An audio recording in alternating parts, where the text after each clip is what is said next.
This is going to be renamed.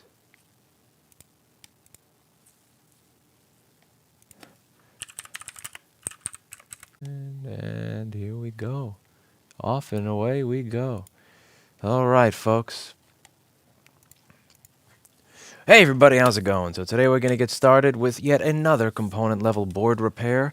I definitely need to get myself a haircut. This whole barbershop being closed thing is really kind of fucking with me because I already have like this ridiculous afro and helmet hair because I started wearing a helmet. I used to actually style my hair before I do my videos. And I used to have usually either conditioner or gel or some sort of something in it. Now I stopped giving a fuck since I wear a helmet all the time. And then the helmet all the time combined with me like just not being able to get a haircut, and you get this kind of thing that's living on my head at the moment. So that's what you get. I'm afraid of having Erica cut my hair. I fear. Anyway. Let's get on and do some board repair here. First thing I'm going to do is clean the desk up a little bit. Let's get rid of some of the junk on the keyboard here. And then we're going to get started fixing a board. You all excited? Are you all excited to fix a board? You should be.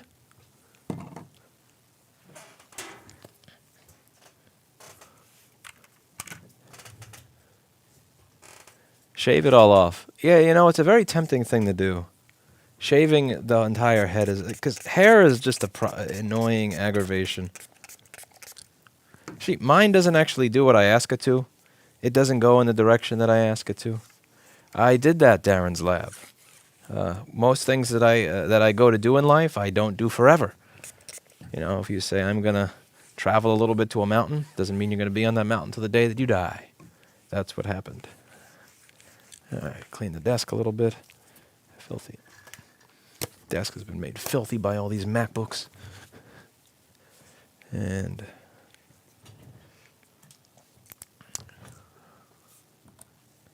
let's get going here. Open this thing up and see what it does. I should also set my power supply up because my power supply at the moment is set to... Oh. Yeah, my power supply is set to 1 volt because I was troubleshooting something entirely unrelated to a MacBook the other day. All right.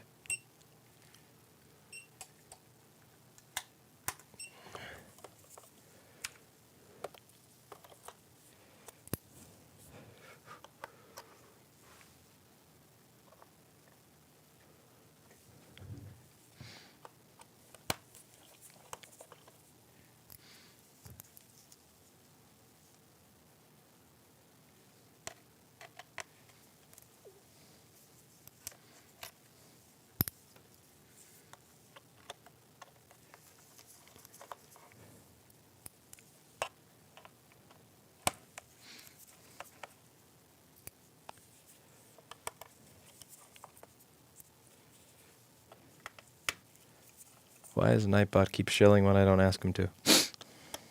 This must be Paul Daniels' fault.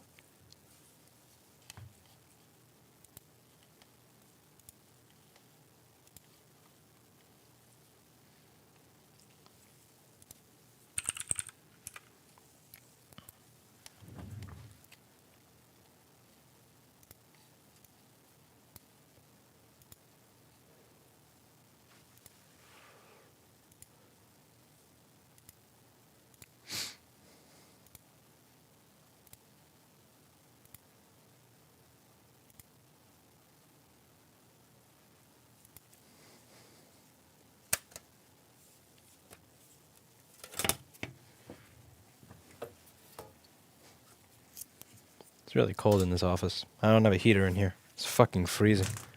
It's 30 degrees outside. And the rest of the store is a heater, but this office has this... It has this piece of shit mini-split system heater. I fucking hate mini-split system heaters because they don't turn on immediately. They turn on after like 40 minutes. So you have to wait. The only way to make this work is to come up with some way to remotely turn it on from home. But geez, it's freaking freezing in here. I just turned it on. It's probably not going to start blowing warm air for like until I end the stream. You'll see. I'll be able to fix the board before the heater comes on. Okay.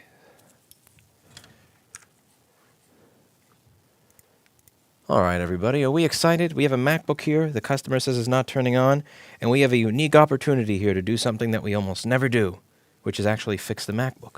So the first thing I'm going to do is I'm going to unplug the battery so that we can see how much power the board is taking by itself. We are going to get the power supply software on the screen, and we are going to commence with figuring out what is wrong with this MacBook. So let's get the power on the power supply. I actually am not able to control the power supply until, let's see. I got to turn off the serial communication software, and then I can turn on the power supply. This is a very, very strange system here. So we're going to turn on the power supply right now. See what we get. We're getting 0.009 amps. Now, for those of you who follow my wiki or who follow my videos, what is it that causes an issue where it's only taking 0.09 amps and you get no green light? For those of you wondering, if you were to say that's not documented in any of your prior videos, so I have no way of telling you that, and it's not in your wiki, that is the correct answer. That indeed is not in my wiki and is not in any of my prior videos. So let's take this out of the machine and see if we can find any hints and figure out how to make this MacBook work again. Piranov has already predicted it to be Q7180, even though I have not made any measurements or even taken the board out of the case. However, Piranov is one of those next-level geniuses that probably knows the board better than I do at this point. I wouldn't be surprised if Piranov has correctly predicted what's wrong with the board. Piranov is a very smart guy. Everybody say hello to Piranov in the chat. One of the best board repair people, most knowledgeable when it comes to this that I've gotten to know.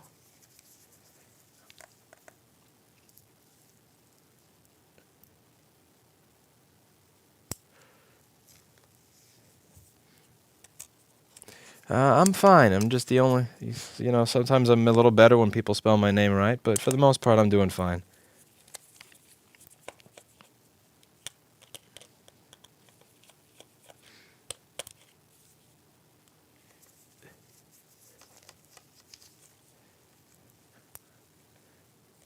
I'm a happy dude. I'm only made sad when people spell my name wrong.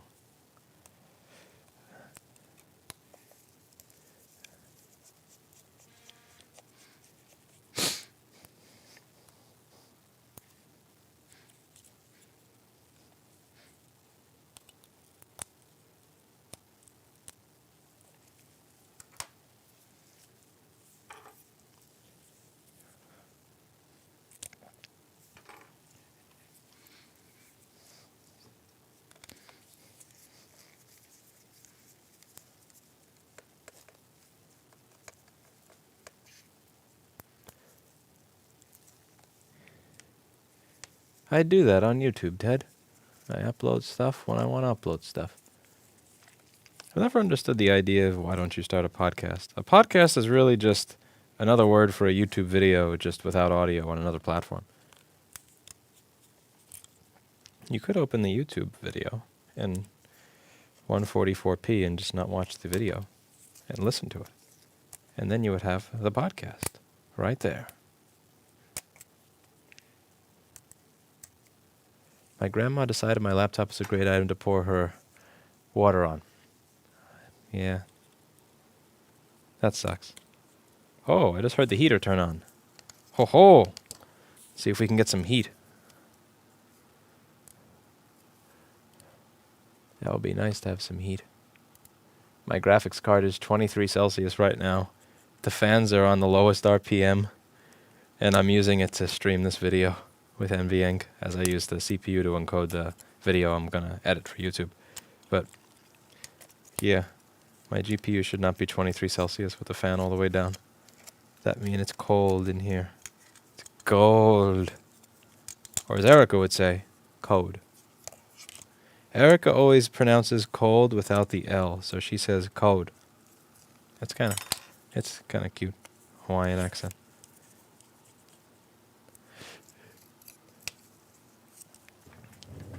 Okay.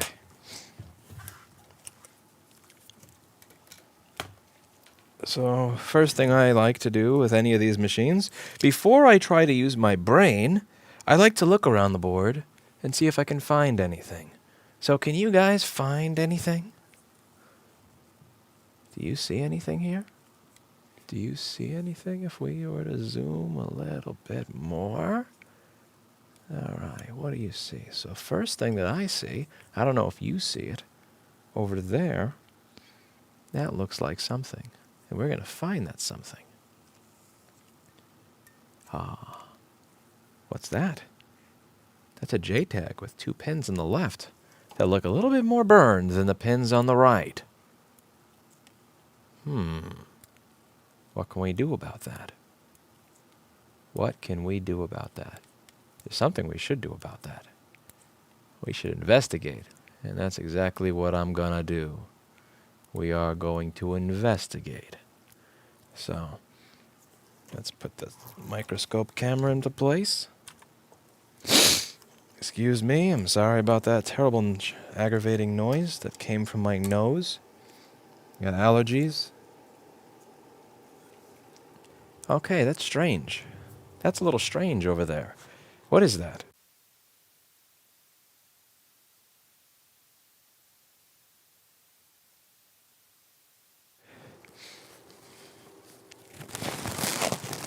Tobiara, I wish I could answer that question for you, but I have no idea. There are places on Yelp here that are better rated than I am that I know to have scammed people because they... I'm never going to forget this. There's a place around here that is better rated on Yelp than I am. I shit you not. This is a horrible story. This woman comes here saying, I just want a second opinion on my machine. She says the place said it needs a battery and a board repair, and they said, well, we need to charge you this much for it. And she said no, and since she refused the estimate, they said, okay, we're going to charge you $79 for refusing the estimate. She brings it here, and she says they claim that they replaced this component on the board. And they send me a picture of a green backlight fuse from a MacBook Air. It was either one of the green or the brown backlight fuses with the P on it, like this. No, Copez, no. See that is a brown... That is a brown backlight fuse in a MacBook Air. Now, she had one of the, how put this? She had a Retina model where the fuse was white. One of the newer Retina models where the fuse was white. They never used that fuse in that particular computer. So they said they replaced this part that is only present in the backlight circuit. Her issue was no power, no backlight. And that was, they claimed it was that. They said they replaced this. And then the area that they showed on her board, because they didn't zoom out into the picture, they zoomed out of it, is actually an area that doesn't exist on her board. That's an area that exists in a MacBook Air. So I said they sent you a picture of a MacBook Air part that they replaced on your MacBook Pro Retina. That place is better rated on Yelp than I am. Like, I don't know. I don't know how they do it. There's places that suck with good reviews, places that are decent with bad reviews. Maybe I'm just being salty about the fact that I am an asshole, and me being an asshole means that I get more bad reviews than scammers who are polite as they scam people. I don't know, but when you ask how do I find a good board repair place near me, I have no idea. I really don't. I don't even know how to find good board repair people to hire. So I don't really think I'm in a position to tell you how to find a good board repair tech near you when I can't even find good board repair techs near me. Again, like the finding of the people like the Pauls and the Dans and the Camilles and the Yanels and the Davids and the Dans and the Chris's, those are lucky picks that took a really long time of just sifting through a lot of people that couldn't do jack shit to find, and that was just trial and error. Obviously, you don't like that. That's a shitty answer. Trial and error sucks because you only have one machine and you only want one repair. It's different for me. I need thousands of repairs done. So if one person sucks and they screw up a few, I fix their screw ups and I eat the cost, and then I try someone else for the next round. Yeah, I wish I had a way to recommend someone to you, but unfortunately, I don't. I don't know. Yeah, shitty answer all around. Sorry. Yeah. Okay. So let's see over here. So this is a JTAG connector. Now there's 3 pins. I can't tell if that's like some sort of red drink or rust or crap. Yeah, it does look like corrosion. So what I want to do here is I want to see what those 3 pins that are corroded are actually for. What are those 3 pins for? What are those 3 pins for? Let's see. So you go over here. You have ground. Ground doesn't actually, you can't see that because for some reason Flex board view is not showing up here. Flex. Hiss. All right, there we go. Now we got Flex board view showing up. All right, so we have ground. That doesn't really matter. We have PP3V42. That's very important. That's the power rail required to get a green light, to have the SMC turn on, everything work. And then we have this SPI MOSI, which is going to be a method that I can... this is... If I want to program the BIOS through the JTAG connector, then that's important. But it's... Now, it could technically mean that somehow if there was a shock through there, that maybe a shock went to my BIOS, and my BIOS could be bad, but I'm not really counting on that. I don't think that's going to be the core of my problem. The core of my problem is PP342_G3 hot not being present, so let's kind of create a theory or model for the board based on that. So we're going to plug this in, as I did before, and we're going to take some measurements. The first measurement I'm going to take is a voltage measurement of PP342_G3 hot, the power required to get the green light in the charger so that everything turns on, as noted in my videos on the one-wire circuit, which still hold true to the MacBook Air. And we have 3.4 volts. We have 3.4 volts, but there's no light. So now the next question is obviously going to be, why? So now PP3V42_G3 hot... One sec, my DC inboard plug connector just came out a little bit. Just get you plugged back in. All right. So over here, we have this. So, what? 3.4. Now the next question is going to be, is my system management controller turning on and speaking with the one-wire circuit over here? So the one-wire circuit is going to be these two chips on the DC inboard. That's going to allow the charger to speak to the SMC, but obviously I want to know if my SMC is turning on. Now in older videos, I've gone over the SMC Reset L circuit. This is the system management controller. It's going to speak with the charger, and it does need to turn on. And SMC Reset L is 1.1 volts. Now that's a problem. Why is that a problem? Let's take a look on the schematic and board view over here, and so I can show you why that is a problem. So the system management controller over here, this is the chip that is going to speak to the charger. So in order for the charger to work, there is a line called sys1 wire. Let's zoom in on that for you. Sys1 wire is going to be one of the ones usually on the left.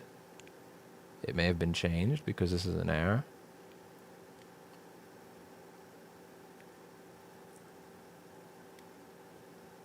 Here we go. So sys1 wire. Sys1 wire. See, this is the line that's going to go to the DC inboard. That's eventually going to go to the charger. Sys1 wire speaks to the SMC. This is the SMC. Now, for this chip to turn on, it needs to be getting its reset signal. And SMC Reset L is going to be what's required to get you your reset signal. SMC Reset L. Now, why do we have a reset signal? Well, this is kind of like the reset button on the front of your desktop PC. When you press the reset button, the computer resets itself. It starts from scratch, everything that's in memory gets purged, and then it begins the boot process anew. Now, that's what the reset signal does. Now, the purpose of having this reset signal here is it's going to keep the SMC from turning on until you let go of the reset button. You let go of the reset button when this signal is high. Remember, the SMC is going to be reset when it's _L, meaning low voltage. This signal over here is pulled up to 3.42 volts by a pull-up resistor. You have PP342_G3 hot here going to R5100. That is going to pull this up to 3.42 volts, which is what I expect it to be. This chip is going to pull it down. Now, why does this chip pull it down? That's a great question. This chip, the SMC, wants to be powered off of PP3V42. It's powered off of that 3.42 volt power line. Now, when the system is first turning on, the 3.42 volt power line is going to take, maybe 100, 200 milliseconds. I don't know exactly how long to stabilize. It's going to take a little bit of time to stabilize. And while it's stabilizing, if the SMC is trying to turn itself on before it has the proper power, it's going to crash. So the system management controller is not going to turn on until the SMC Reset L chip says, okay, now turn on. So it keeps that reset signal low so that the SMC doesn't try to turn on until PP3V42_G3 hot is the proper voltage. It's exactly 3.42 volts or somewhere around there. So let's see why that is pulled down. Now, there are a couple of things that can pull SMC Reset L down. Behind door number 1, SMC Reset L can be pulled down by the actual SMC Reset L chip, U5100.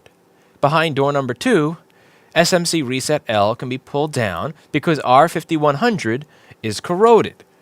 Again, this would be a preference. Behind door number 3, the SMC chip that has 96 teeny tiny balls could be what is pulling it down, because the SMC chip is bad or died, which is something that we don't want that. We don't want that, because then you have to find another SMC, you have to reball it.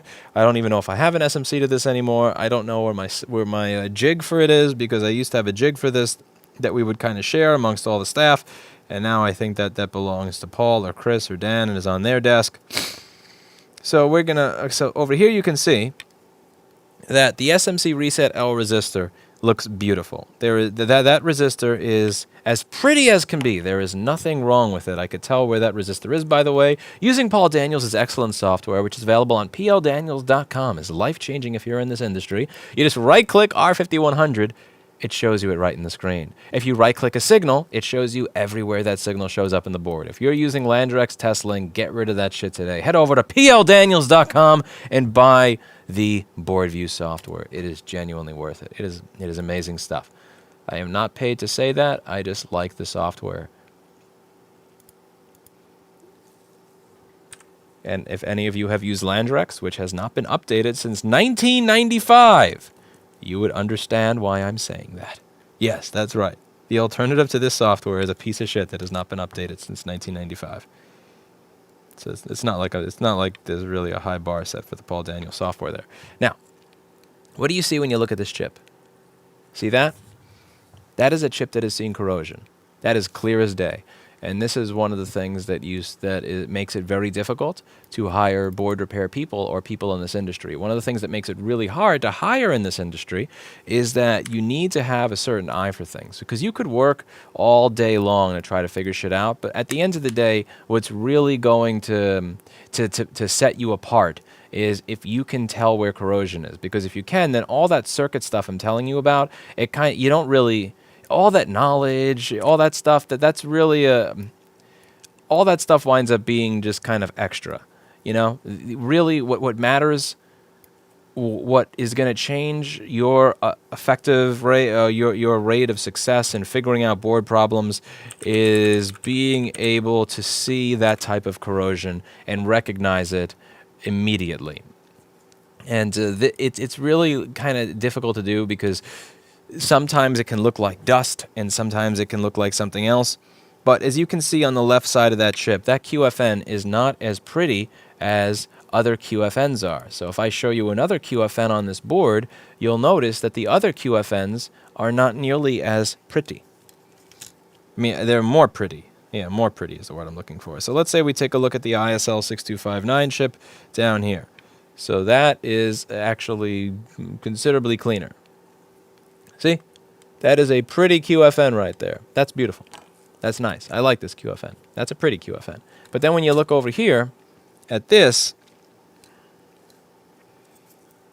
that is not a pretty QFN. Now, there's two possibilities here. Behind door number 1, just a little bit of flux and reflow will get rid of that corrosion, and this chip is fine. Or door number 2, the chip itself is bad. Or door number 3, I'm barking up the wrong tree, and that's just dust, and I'm really just looking for an easy victory. But and I looked at the wrong place. But we're gonna hope it solves itself with a little bit of good old-fashioned Amtech flux. So that is some Amtech NC559 V2TF flux available at store.rossmangroup.com. We still have hot air rework stations on sale if you use the special code at checkout. 19PLD73, that's 19PLD73, for a discount on an Atten 862 hot air rework station. Alright, so take a look at this.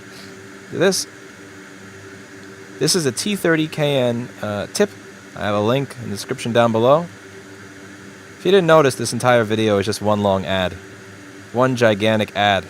If Linus can pull it off, then why can't I? If Linus can pull it off, then why can't I? Shill, shill, shill, shill, shill, shill, shill, shill, shill. We're gonna shill until the cows come home. Alright, so this... No, but seriously, I've been using the soldering iron tip for about 6 or 7 years. It's a T30-KN. There's an Amazon link below, but you can actually buy it cheaper usually on almost any other website than Amazon. Because Amazon, usually when I start shilling these things, the Amazon vendors jack up the price of all of it because they know they can get the money. So you can usually find this stuff cheaper if you search around. Like Allspec may have it cheaper and stuff like that. But this T30KN tip is really nice for being able to get around that area like that. And it allows me to, it's really good for doing QFNs. It's this nice knife-shaped tip. It goes to the FM 2032 iron. See the shape of it? It's perfect for getting inside those QFNs. And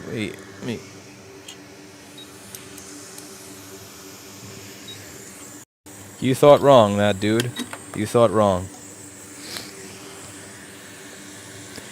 I bet you thought that you should sell ICLN at 24 bucks because it was going to crash down before recovering back up to an all-time high.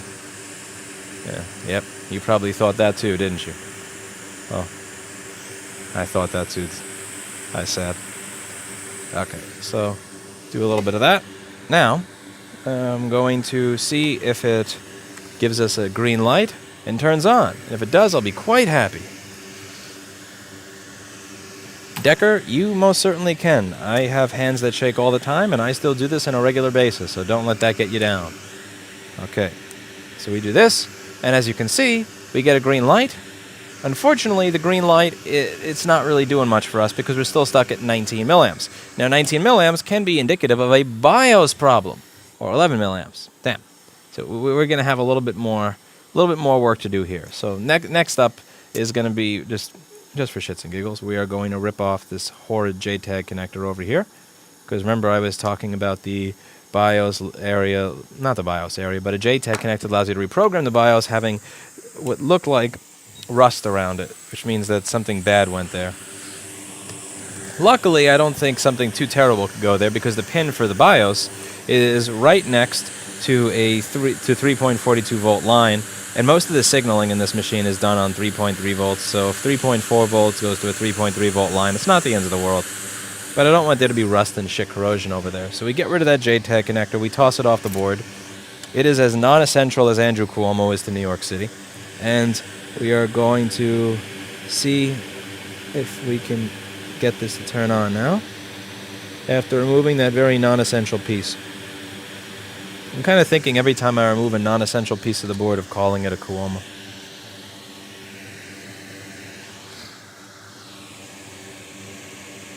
Just going to wick the pads, keep it nice and neat.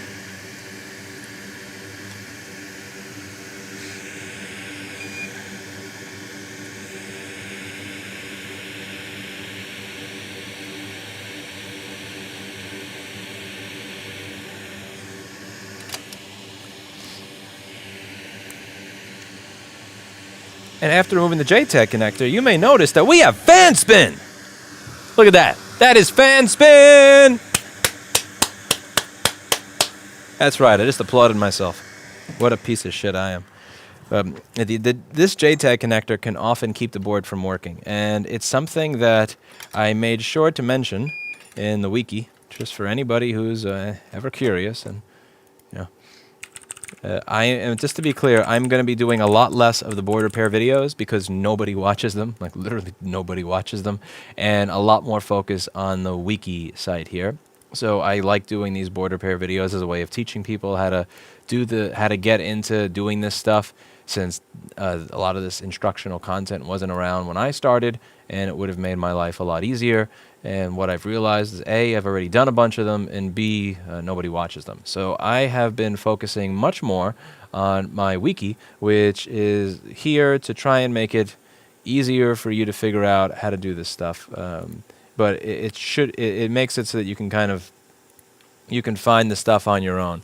Advice for anyone wanting to get an e-bike or bike: don't get a pre-built one, because the pre-built ones are horrible. You're going to have to build it yourself. You're going to have to put it together yourself. It's really just I like the Phase Runner controller. I would check out Grin, ebikes.ca. Even if you wind up paying a teeny tiny bit more money at ebikes.ca than you would through another vendor, it's worth it, in my opinion, because you get a product from a company that will actually help you if there's any sort of problem. If they think you're buying something that you shouldn't be buying, they're a company that will support you throughout the entire process. So I think that you should check out ebikes.ca, ebikes.ca. Even if you wanted to pay a little bit more for shipping. Again, I don't get paid to say this. To be clear, I'm not getting paid to say this. They have not given me any special discounts. They haven't given me any discounts, actually. I pay retail every time I go there. I just like companies that care about what they do, that are involved in the community, and ebikes.ca is one of those companies. So I would check them out and ask any questions you have. Ask them. They'll probably take the time to give you an answer instead of just tell you to go fuck yourself. So check out ebikes.ca. Anyway, so this stream is really just a bunch of pile of shilling at this point. For those of you who are not watching the live stream of this, someone just asked about buying e-bikes in the chat. So just let some Terrible Fire out and people will watch. Merry Christmas every year since 2013. Terrible Fire has been here since 2013. Terrible Fire, it's good to see you. It's good to see you. Turn down the brightness, please. I can't turn down the brightness, I'm afraid. Sorry. You're going to have to turn down the brightness on your own monitor. Anyway, where was I?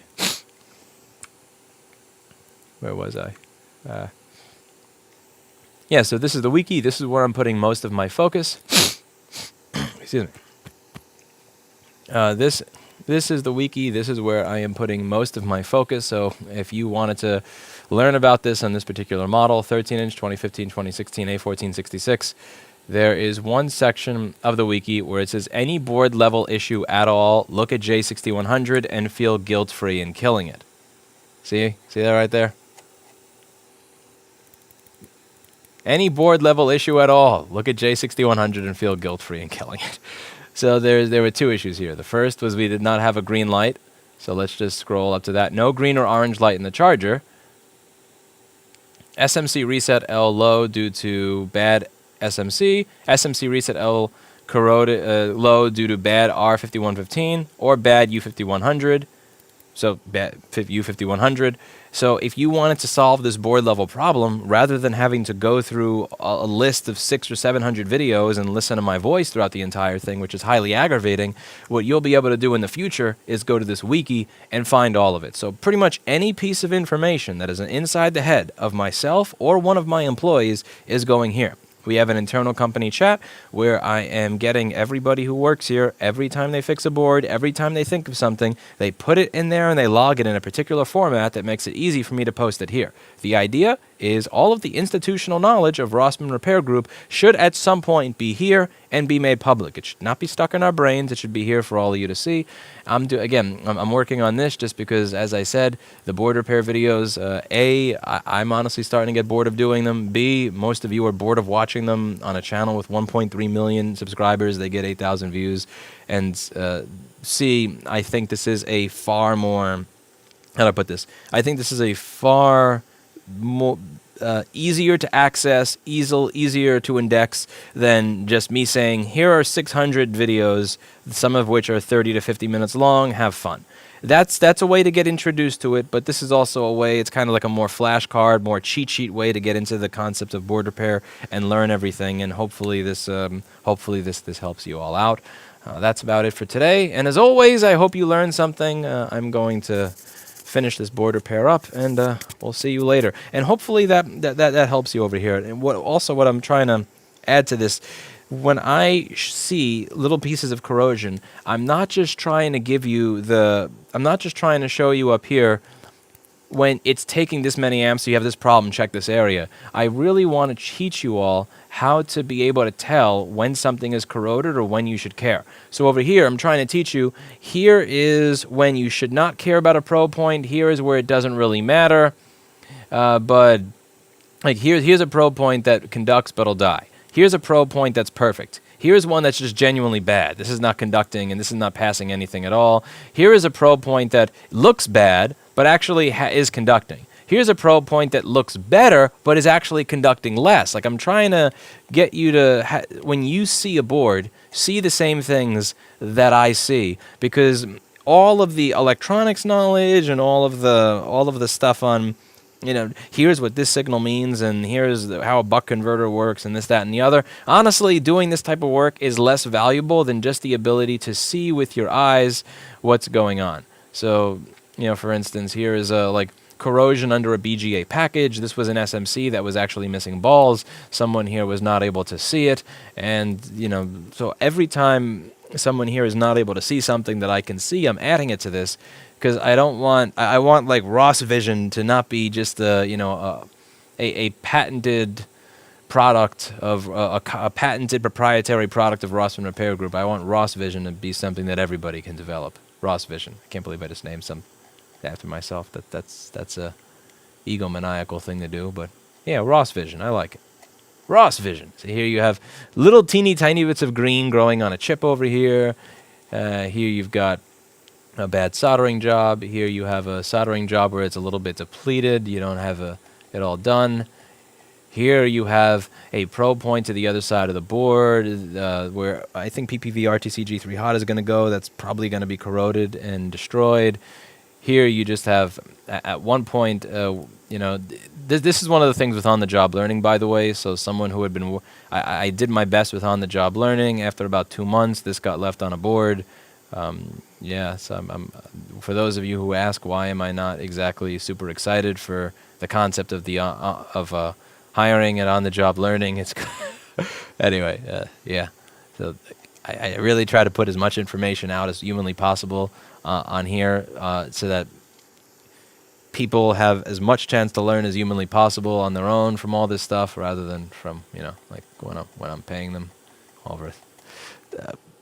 And that's about that for today. So that's it. And as always, I hope you learned something. I'll see you all in the next video. Bye now. And cut. What do you think of the fluctuating cost of items due to supply chain issues caused by a global pandemic? Sucks. I don't understand what people think of me when you ask me those questions. It sucks. Yeah, I'll give you that. It sucks. It sucks. That's my answer. It sucks balls. It sucks for them. Sucks for everybody, actually. 3, 5, 3, 4. Let me put notes in for this.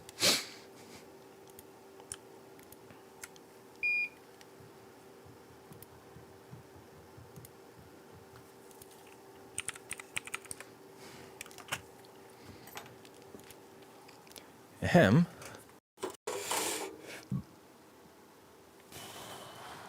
Oh, wrong number. Damn it, you left that right as I had to leave a note. Have a 2016 A1708 going to 20 volts, drawing 0.014 amps, nothing else going on. Any idea? No liquid damage. Oh, that sucks. That sucks. Yeah, that sucks balls, actually.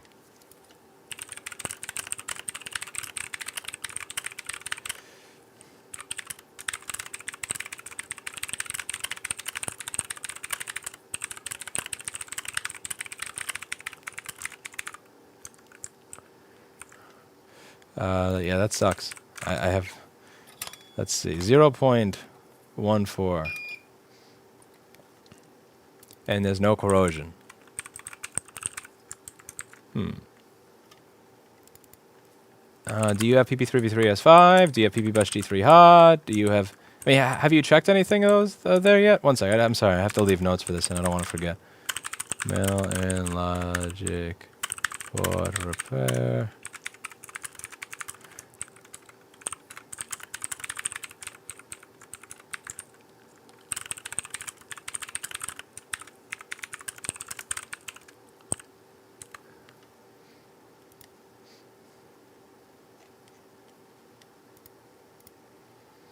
Yeah, I think you need to check PP. You need to check your power rails. So, what is PPBush-G3 hot? What is PP3V3S5? What is PP5ES5? Before we can really give much more advice.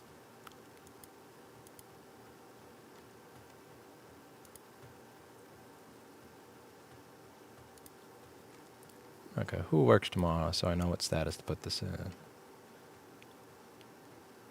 Chris is on vacation. Camille on vacation.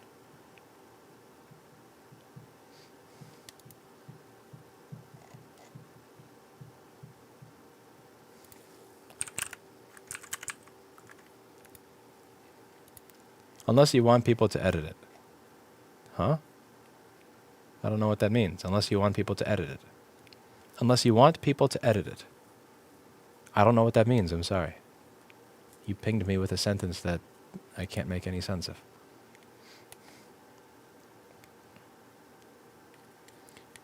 What is the repair cost for the board that you just did? Customer cost. For that model, it is a flat rate. So it is for board repair on that is $250. If I spend 5 hours on it, it's $250. If I spend 5 minutes on it, it's $250. And if I spend 5 hours on it and I cannot figure it out, you still pay $0.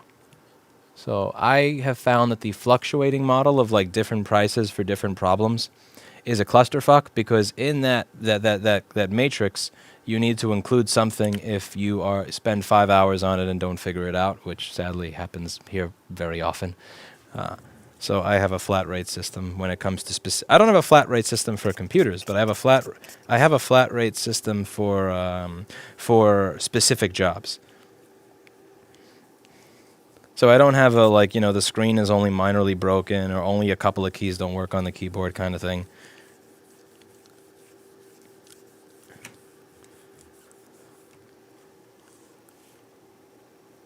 From where are you reading comments? I am reading comments from a little man inside of my brain that causes hallucinations. And then those hallucinations appear in the form of people speaking to me. And that is... When are you going to buy a real bike? I mean a motorbike. If by motorbike you mean some gas piece of shit, probably never. I don't want to go backwards. I think it's weird because I didn't start with gas and then try an electric. I started with electric. So every time I get on a gas motorcycle, it's just, I feel like I'm taking a step backwards. It's like, what am I doing with this 100-year-old crap? I know that probably sounds so elitist, but I don't find it to be elitist because the product, it's not like, I know that the like for electric vehicles or electric stuff or not gas is associated with elitism because the vehicle started out as much more expensive. But I started out with a motor that cost, like a few $100s on a bike that cost me probably, I think like the one of them I spent I think $1,000 on a while ago, but then I bought a used one for $500. So my entire setup at some point was like $2,000 before I built the Yuba. I like it. I when you get on, when you see all the parts that have to be a part of a gas powered engine to make it work, like all the extra shit that you need to make that system work, because it's you're dealing with a bunch of explosions from explodey liquid. It's just it's the past. I don't want to be a part of the past. It sucks. Electric bikes are just as old. That is incorrect. Electric motors like these these came out way after. Yeah, like a brushless DC motor as a method of primary transport versus the internal combustion engine. Now you're just BSing me. But I don't know. I don't like being in something that like you get on it and it's going that shoots out black smog as you go everywhere. It's just, that's lame. It's fucking lame. And I get it. Like there's a whole part of American culture and American history where that's seen as manly and cool and yeah, my engine goes brr. I don't like that. I like engines where it's like beep and it just shoots right forward and you can barely hear it. I get no release out of that. I get no masculine like kick out of the fact that my engine goes grrr and shoots out a bunch of black shit as I travel with it. It doesn't impress me. It's just lame. Like I get on that and I feel lame.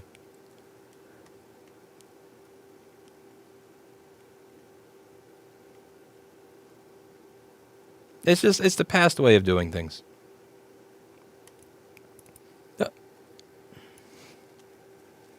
Yeah, when people go, why don't you get like a real thing that's, why don't you get a real method of transport? One that weighs 5 times as much. One that is much less flexible in parking. One that's going to cost you way more in insurance. One that's, yeah, yay. Yay. Fuck that.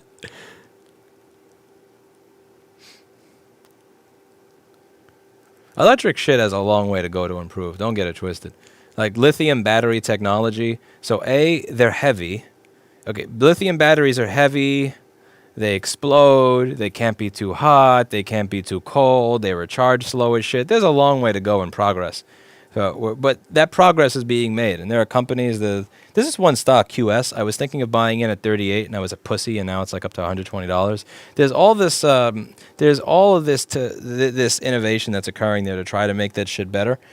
You know, batteries that can recharge at 90% or so in 15 minutes, that don't fucking explode on you, that aren't super heavy and shit. There's a lot of work that's being done there to make that stuff better. But when it comes to just the basic technology, the internal combustion engine, there's not really much forward. There's not much new development to be done there.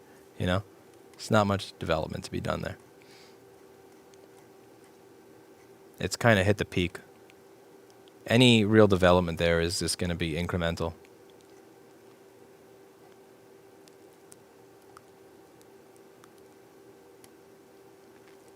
That dude, yeah, go to repairable.nl. Repairable.nl for the Netherlands. I don't know if he's still doing it, but he does a good job. He was actually a student here 6 years ago.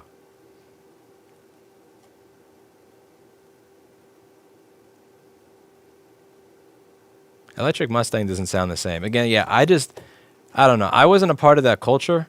I didn't grow up in that culture because I didn't get a driver's license, so I just never got that American thing where I associate manliness and coolness with a motor going vroom.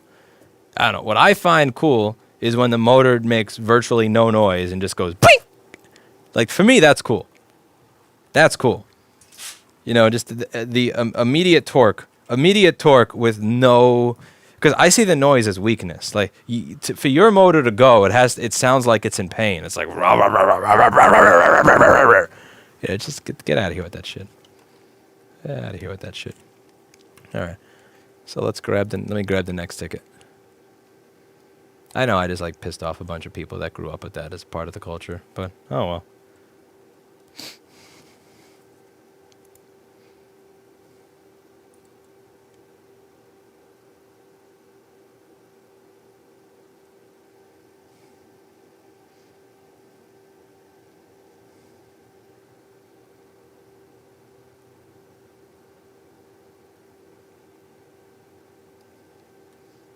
VLX says, as long as when you go brr, it shoots out a little stream of crap, which I just find it lame. The fact that it's powered off of explosions. I like something where you turn it on and it's just, you can't hear that it's on. That's the future. That's modern. Australia is limited legally to 250 on road. I'm thinking of BBS HD for off-road or just try without motor first. Yeah, so here's the thing, Ultra Noob. You're never going to find a police officer that takes out his amp meter, asks you, and attaches it between your battery and your motor in current mode, and then asks you to do a ride around the block and then records it. Like, it's really not going to be based on that. It's going to be based on, are you being an asshole? So those limitations, I don't know how they enforce it there. I know in New York it's not really so much about that as it is, are you being an asshole? So here, an Arrow 7 is considerably slower and less powerful than my bike, but they get pulled over considerably more often. Now, why is that the case? Some have made the argument that it's because most of the delivery people are minorities and the NYPD is racist. I don't know. I'm not even fucking getting into that cesspool of an argument. But one thing that I notice is that the Arrow 7 delivery bike people, if this is a one-way street where everybody's going this way, the Arrow 7 delivery man is going this way. If it's a street where everybody is looking ahead as they drive or they ride their bike, the Arrow 7, as he is going the wrong way, is looking down at his fucking phone or doing this, which is an incredibly unsafe way to ride, having the phone over here instead of having a Bluetooth. Or instead of like doing this when they go through a red light and then going, they just go through the red light like chicken style, like I dare you to run me over style, to where there's going to be a 6-car pileup when everybody has to stop short to not run over the jackass that didn't look both ways before jaywalking. So what I've noticed here is the people that get pulled over or have their electric bikes taken away, it's not because the cop is taking out a multimeter and seeing that they have a 700 or a 1500 or a 3000 watt bike when the legal limit is 250 to 750. It's because they're driving like jackasses. So I don't know how it is in Australia, but here if you ride your bike and you don't ride like a jackass, you'll be okay. If you ride like a jackass, then it doesn't matter what wattage range your bike is, it'll get taken away. That's been what I noticed. I've been able to repair a few MacBooks thanks to your videos, and now looking at getting a MacBook as a side gig. I'm thinking about starting out on just one model. Is any recent model MacBooks less likely to be a no fix? Recent, no. You're going to focus on the A1466 MacBook Air because that's one of the most ubiquitous MacBooks. It was sold the most often, and it's one of the easiest to work on, which is why I keep kind of cherry picking it for these videos. So yeah, focus on the A1466 MacBook Air. There's not going to be a lot of profit margin there because the machine itself is worth $300 or $500 on eBay, but it is a model where you will be able to learn and where you will be able to have a decent success rate, so you won't feel like unsuccessful and like a failure.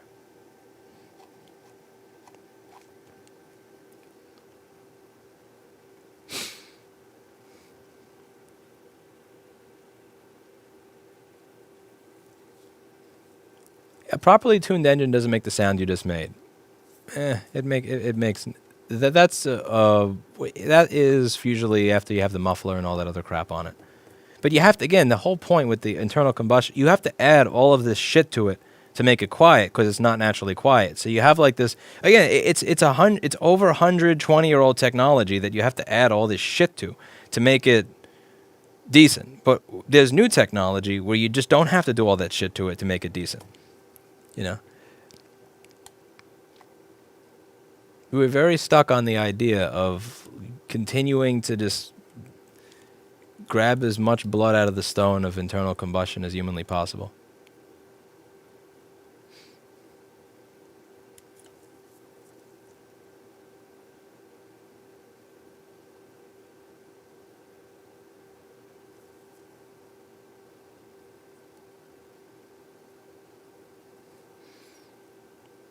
Paul S. isn't here. He didn't see that.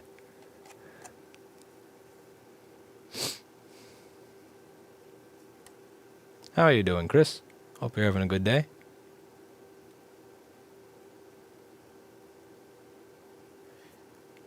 JP, if I was too much of a sissy to invest in QS. I was gonna like buy in a little bit at $38 and I didn't. And they were working on solving those problems. That was bad though. Okay, what am I grabbing next?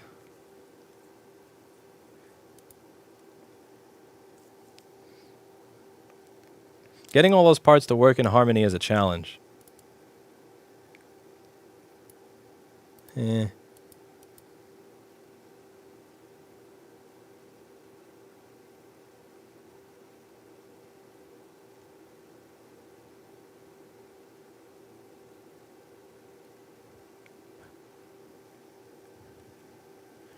It's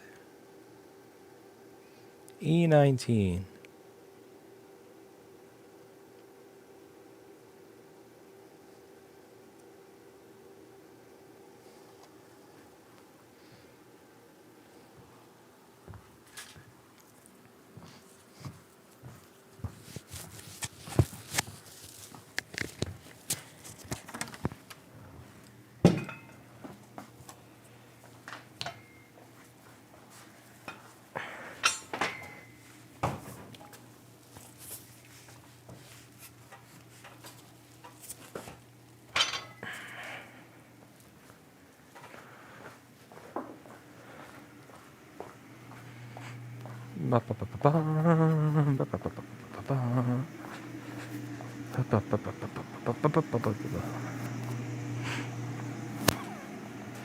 E19.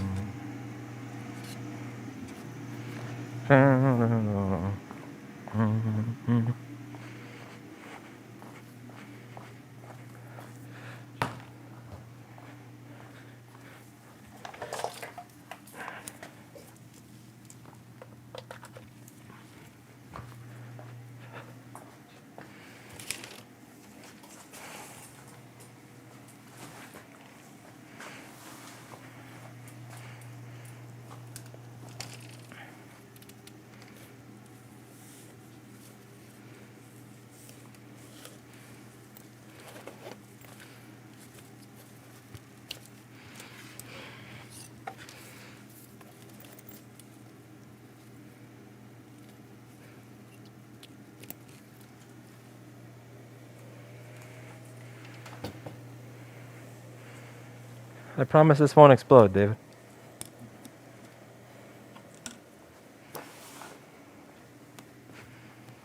Wait. What happened with the other one? The big one? Working on it. Got owned by Salt.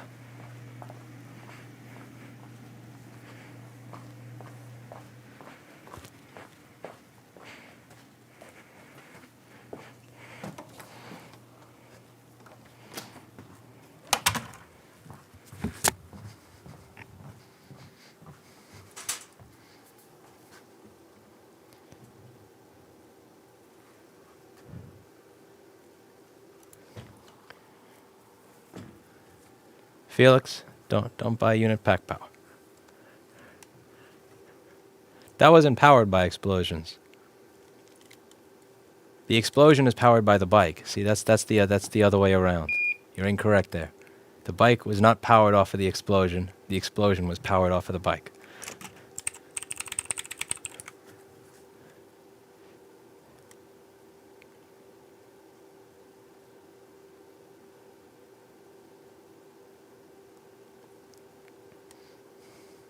Luck Lorry, you know what I'm talking about. Like, first viable. That's a meme. Wait, would your Luck Lorry, that's like pointing out Gentoo.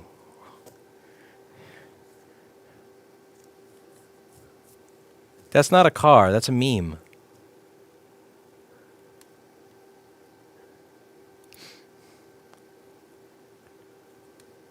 You're memeing me now. You get what I'm saying. You know the point. And now you're just cherry picking.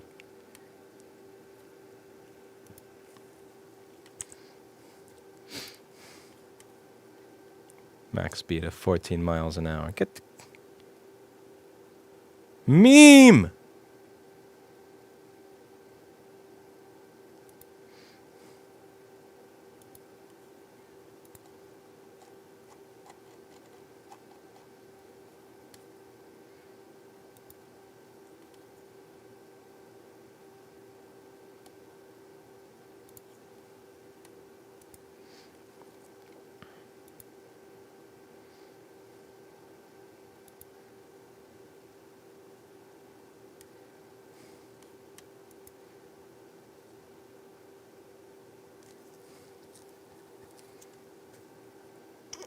Solder bridge.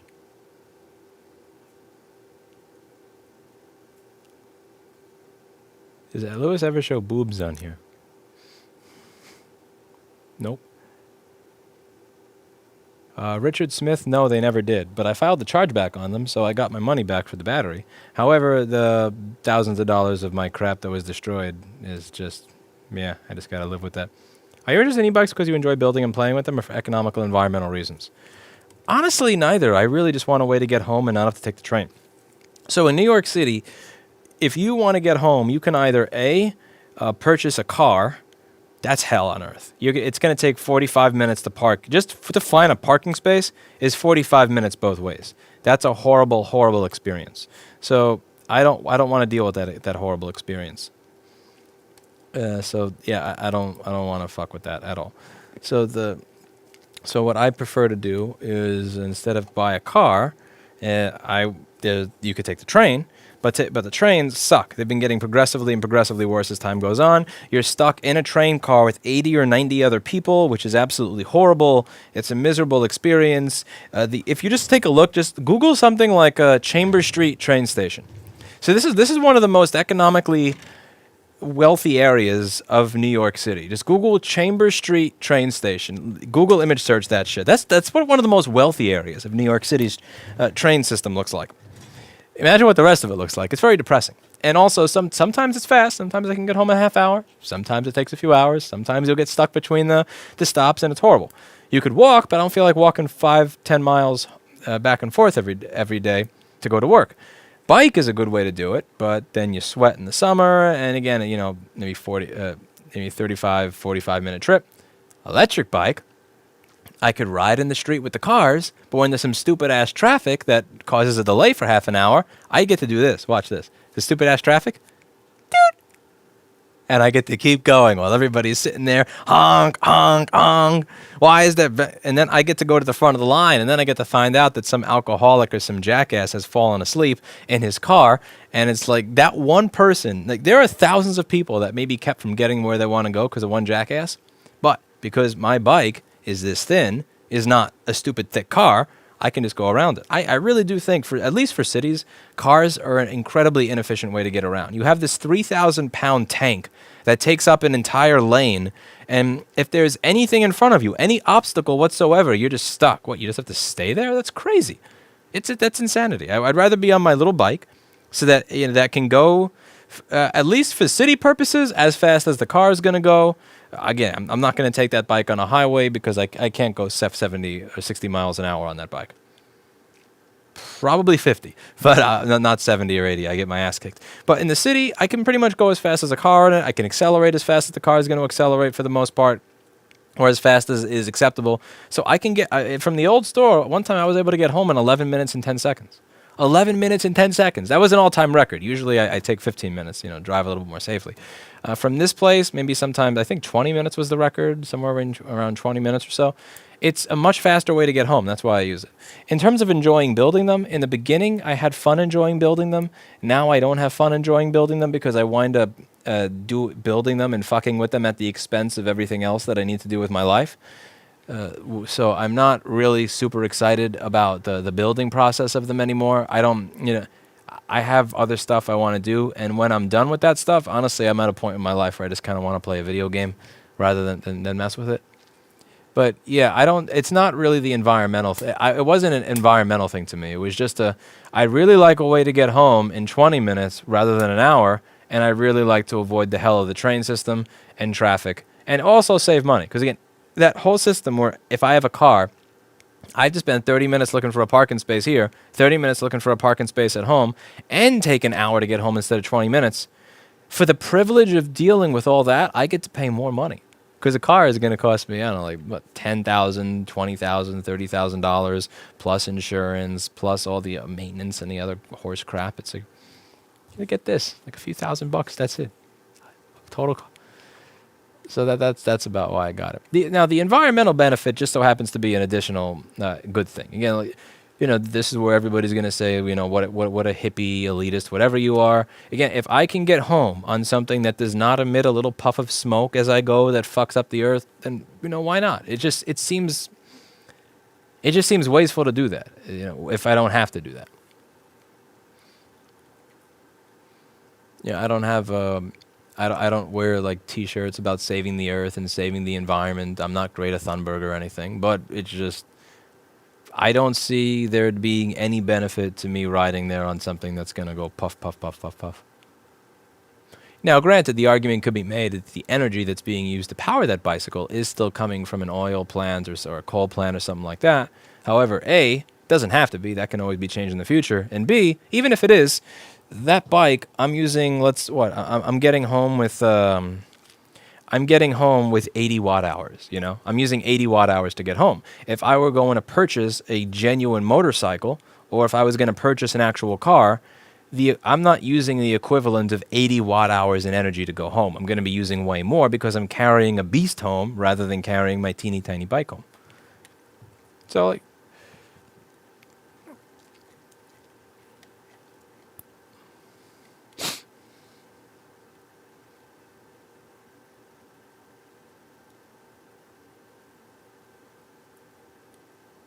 But it all depends on where you live. For where I live, I find that having an electric bike is almost like a cheat code. Because living in the city, getting around is supposed to be miserable. It's supposed to be miserable. You have ridiculous amounts of traffic, a horrible public transit system. All that stuff sucks. It's designed to make you miserable. So the electric bike is a cheat code, and Andrew Cuomo wants to make sure that cheat code doesn't exist, which is why I often give him the finger. I like my little bicycle. Yeah, the thing about Greta, a lot of people seem to associate that. This is one of the things that I'm trying to be careful of when it comes to right to repair.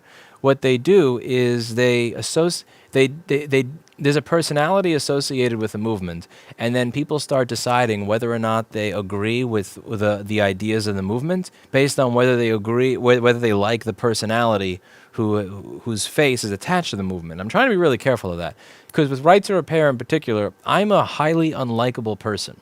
I'm a highly polarizing, unlikable, miserable prick, and I didn't really expect that my name would be associated with right to repair the way it is.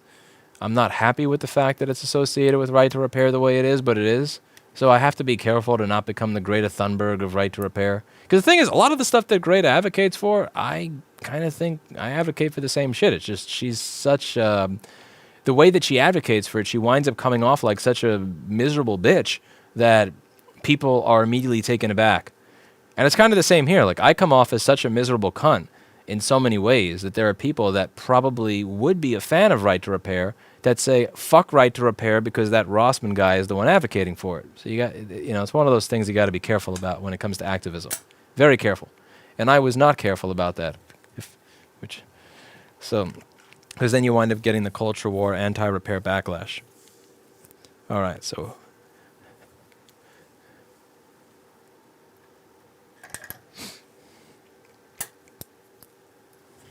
people don't like being spoken down to. Even if sometimes people deserve to be spoken down to, they don't like to be spoken down to. Now, for me, the people that I'm usually speaking down to, I think what I've managed to accomplish here are how about this? The people, like, there's been this misconception that I'm speaking down to the consumer so much as that's a joke. That's a meme. When I'm making fun of Erica for buying a MacBook or whatever, I'm like, that's a back and forth meme. But I am typically criticizing Apple's shitty practices towards the consumer, and somehow Apple has such a stranglehold on their customers that when I say the way Apple is treating you, the Apple customer, is bad, they take that as me saying you, the Apple customer, are bad. And that's a bit of that's created a bit of an anti-right to repair wing of the whole right to repair culture war right there, that I got to be careful of, because that can wind up coming back around and biting me in the ass. Do you have a recommended off-the-shelf, ready-to-go e-bike? That doesn't exist. Doesn't exist. The law does not allow that to exist. The law says, depending on your area, it must be 250 to 750 watts, it must be pedal assist, not of a throttle, and it must not go over 20 to 25 miles an hour. As a result of that, you cannot purchase an electric bike that doesn't suck. They are legally required to be useless. Because when you have an electric bicycle, you have to understand this. This is how stupid this fucking legislation is. When you have an electric bike that's 250 to 750 watts, it is just fast enough to blaze by everybody in a bike lane and piss off everybody in the bike lane, but just slow enough to not keep up with the flow of traffic so that if you ride in the street, you piss off everybody in the street. So the e-bikes that we have now as a result of the law, the legal e-bikes, are the... One moment.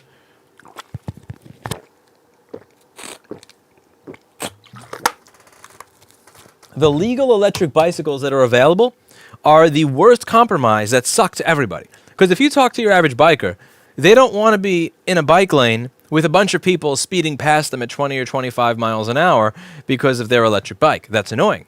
At the same time, if you speak with the average person in the street, they don't want to be slowed down because there's a bike in front of them instead of a car. That's annoying. They're going to want to try to pass the bike and then probably get into an accident trying to do something stupid.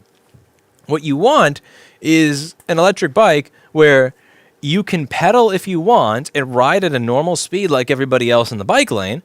They like that. But then if you want to go in the street, you could ride at the speed of a motorcycle so you don't piss off all the cars. But the thing is that that's illegal. So the only solution that is legal, the only solution that's actually legal is a solution that sucks, where you're too slow for the street, but you're too fast for the bike lane.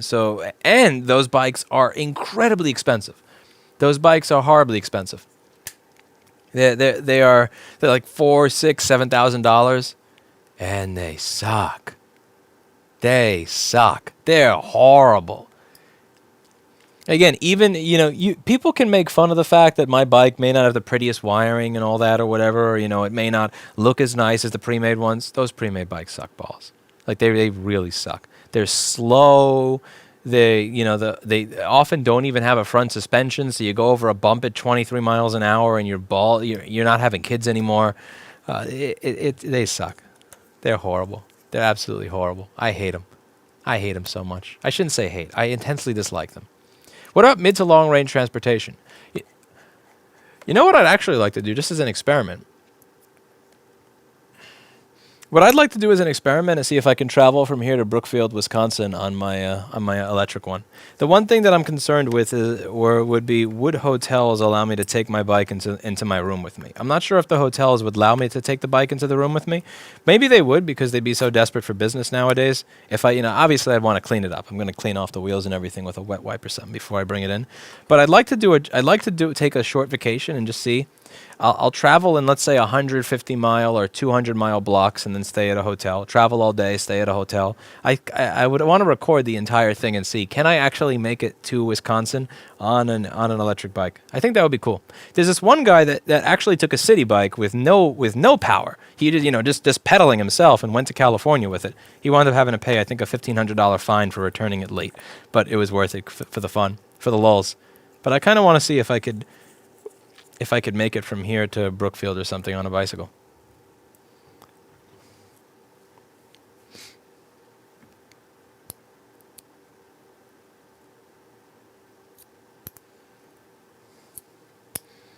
Okay, anyway.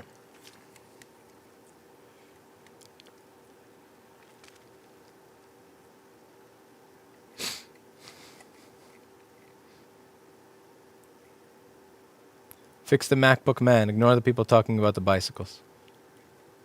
Paul Daniels.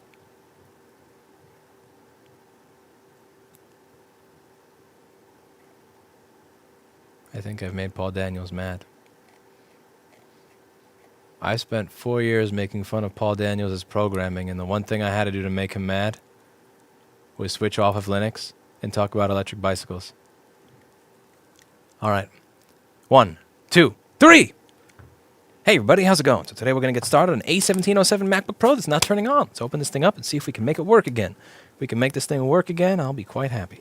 So we are going to just pop off the bottom of this MacBook. Popping off the bottom of the MacBook has gotten harder. One of the things you'll notice about Apple products is virtually every element of working on them gets more difficult year after year for no good reason. So we're going to open the bottom case of this MacBook. Open the bottom case. Used to be easy, breezy, beautiful cover girl. Then you got all snapping shit. And anyway, so let's take a look. What do we have here? So the first thing I notice with this MacBook is, all right, I see some strips. I see a strip screw over here. That is a strip screw. There's this weird malaise kind of shade stuff over here. The black rubber piece thingy has been taken off of the PCH. There's a screw missing over there. There's a screw missing over there. This is going to suck for several reasons. The first is, if someone opened this who has no idea what they're doing, they probably screwed up some shit. The second is, I'm going to get blamed for every single little piece that's missing from these. Typically, the people who try to fix it themselves and fail become very aggravated. They're salty. They have the DIY salt because they tried to fix it themselves and they failed, which often leads them to open the device again and really nitpick and try to find any little thing that isn't perfect and then blame the repair shop for, even though they lost everything. This happens almost every time, and it's one of the reasons that we have a little section of our site that says, please contact us prior to sending us something that you worked on, because we really want to gauge your level of salt to see if you're someone that's going to be an asshole or not. There's a lot of people that are not assholes about it. There's also a lot that are. All right, so we have 20 volts, and it's taking 1.3 amps. So this is actually turning on.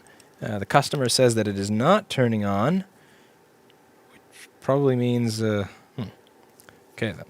That's kind of confusing. So what is it doing? Let's see.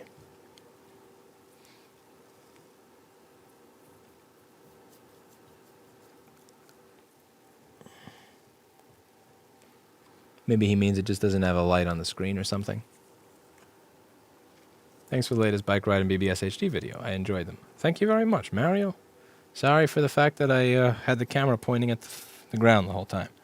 That was kind of stupid. Okay. This sucks. Don't have anything on the screen. So let's see if we can figure out why that is. Hoping you are fixing my 2015 MacBook Pro I sent you soon. I miss all my ports. Okay, let's see. What do you have a name? Do you have a name or a ticket number? You said Tracy. So let's see. Tracy. Do we have a Tracy? Do we have a Tracy?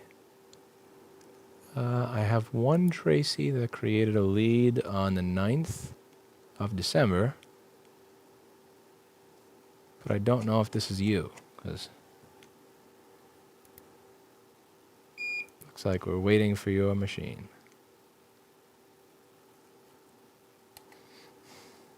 Well, thank you. Okay, so that's... You can tell that this... they thought this is a touchscreen. Aw, someone thought this was a touchscreen. Look at all those little fingerprints on it. That's adorable.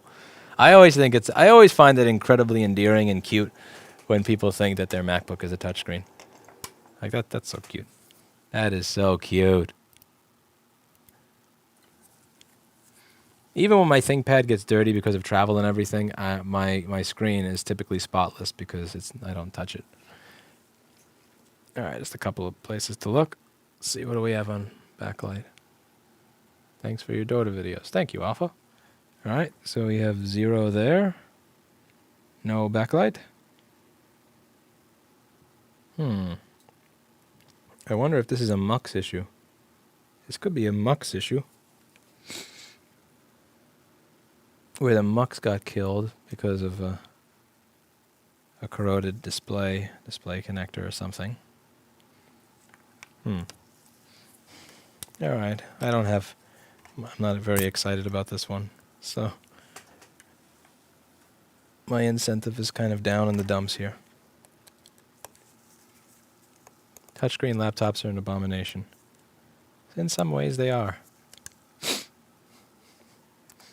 Oh, forget.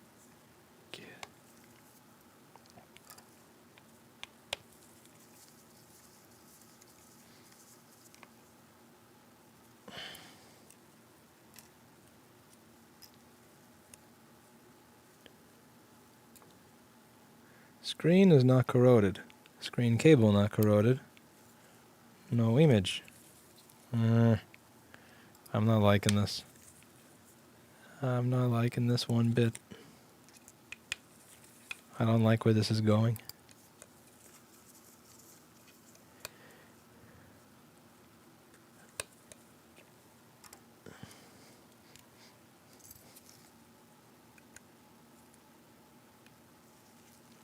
You know what I should do? I should get a dongle and plug this in and see if I get video on the external. See what the dongle gives me.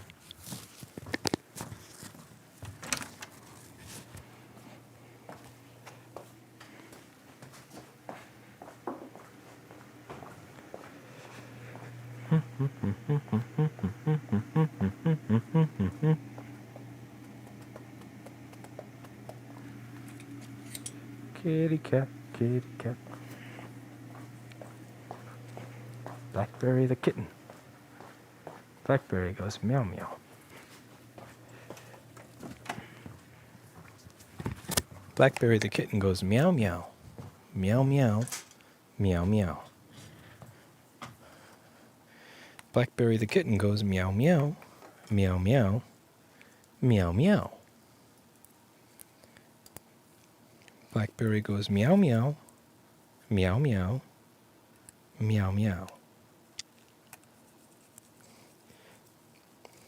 Blackberry the kitten goes meow meow. Meow meow. Meow meow.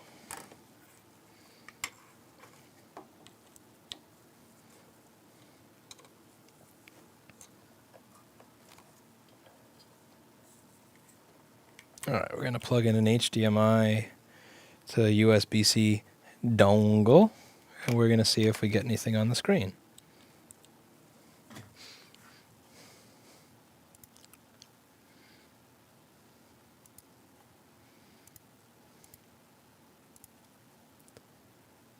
Alright, unplug the internal screen. The internal screen is unplugged here. So it's going to want to output to the external. This way, even if I'm not selecting the external screen, since there's no internal screen, it's going to default to the external. Hello, Tracy. Thank you. Hello, Andre. Meow. Blackberry the cat goes meow, meow, meow, meow, meow, meow, meow, meow, meow. Blackberry the cat goes meow, meow, meow, meow, meow, meow, meow. All right, 37079. Let's take a look. Yeah, it looks like we are waiting for this to come in. So once this arrives, we will fix it.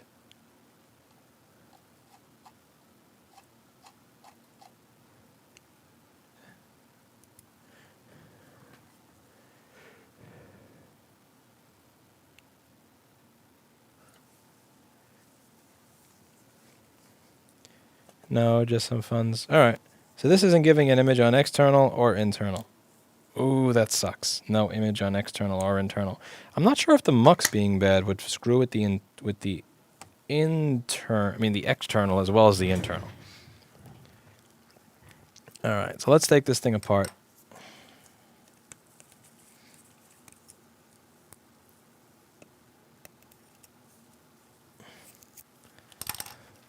Wheels on the bus go round and round. Cat goes meow, meow, meow.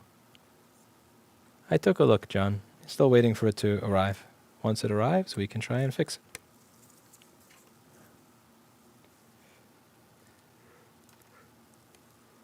Probably waiting on the slow post office.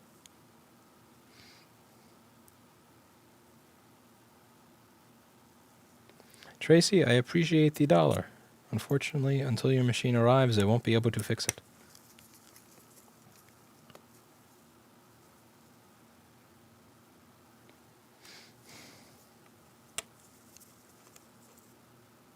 The right kinds of grease. Huh? So many comments that I cannot make any sense of.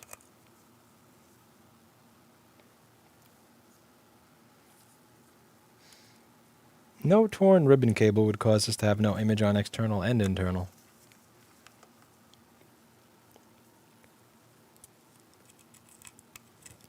It is possible they tried to change the screen, shorted out the mux while doing so, but I don't have the history of the machine to know that.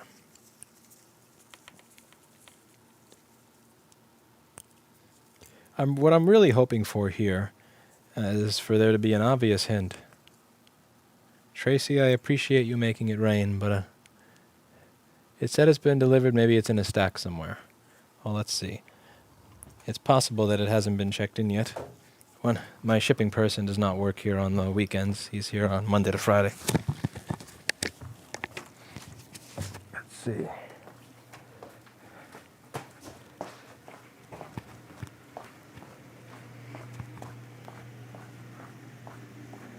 All right, I have 3 machines on the shelf over here. One of them is from a Chad. You're not a Chad. Not saying you're not good looking, but you get what I'm saying. Another one is from Ben. And another one is from Angel.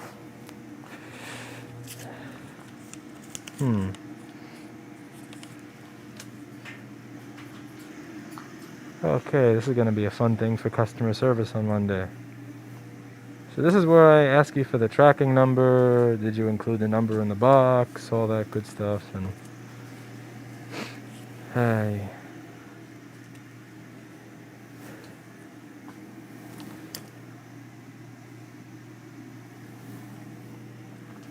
Let's see.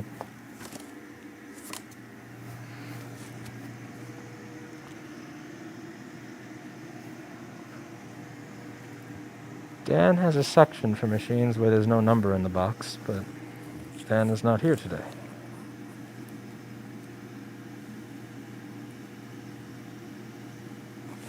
Yeah, I got a box from a Ben, a box from a Chad, and a box from an Angel, or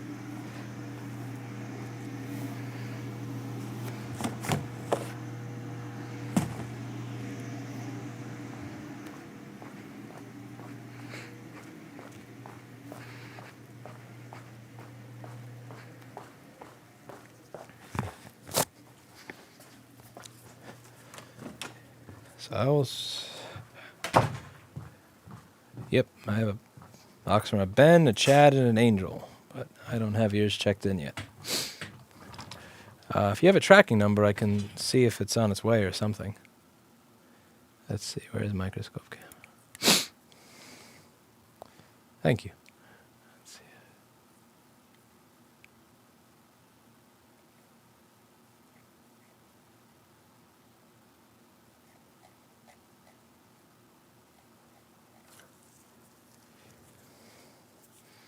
Okay, where was I here?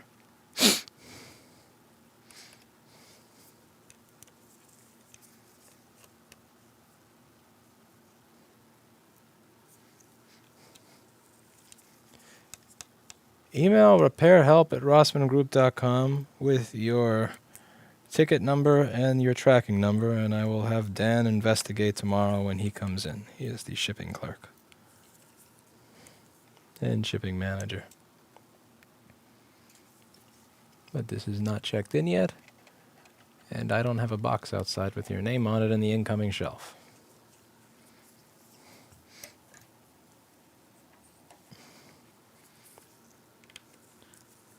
We get a lot of boxes where people don't include their information in it, and he'll usually put the shipping label, and the computer aside until someone contacts us. Maybe it's in there, or maybe it didn't arrive yet. I don't know. I'm going to fix this board at the moment. Solder bridge, that sadly happens from time to time, so hopefully that is not the case here. USPS has this thing where they'll deliver things to 141 West 26th Street instead of 141 West 27th Street. Paul actually is starting to... He's been there several times and met the guy. He's really nice. When I bought a bunch of stuff from you, he immediately responded to my questions. Oh, that's great. In the company chat, he usually sounds like he sounds more cynical. But he is a nice guy. I like him. Lewis gave it to a homeless guy. No, I did not give a laptop to a homeless guy. I don't hate the homeless enough to give them Apple products on Christmas. Oh, you're missing the rubber on the charge port. That's horrible. It's missing the rubber on the charge port. That sucks.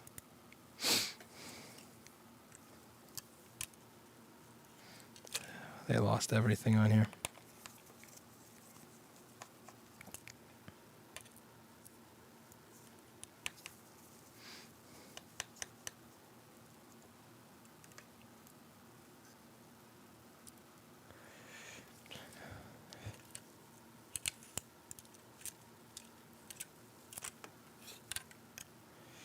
Okay, so let's go over the history of what went on with this computer. I'm going to give an estimated history, because again, as I said in the last video, a lot of this job is really detective work, and trying to figure out what other people fucked up, or the sequence of events that occurred. So we're going to try and determine that here. Ready? Okay. So we had a stripped screw on the screen connector, right? So when they took everything off, one of the stripped screws was clearly on the LCD plug. And there's also another stripped screw over here, and this is also for the LCD plug, which means that they probably tried to replace the screen cable as a result of it being corroded. Now, why would I say as a result of it being corroded? Because the board itself has been poorly washed. So you can see here, if I bring the microscope on, let me just plug the microscope back in.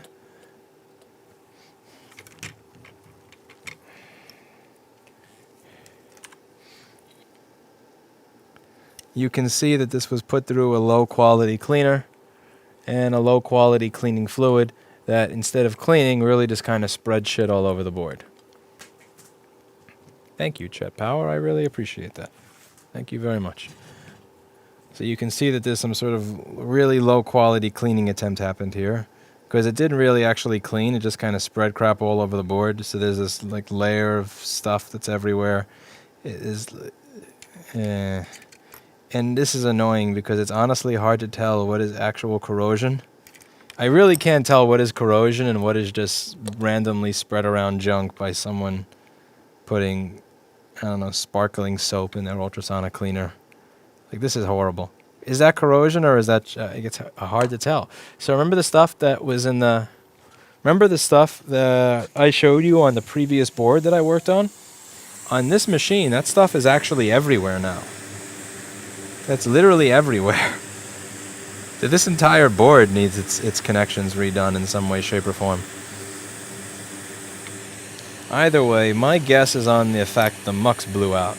So on this machine, as I've mentioned in many of my videos in the touch bar, Apple has on the display connector the 50 volt backlight power line right next to the display port data line, which on this computer is going to go to the MUX chip. The MUX is what takes the signal from the Intel integrated GPU and the processor and the dedicated GPU and manages which one gets sent out.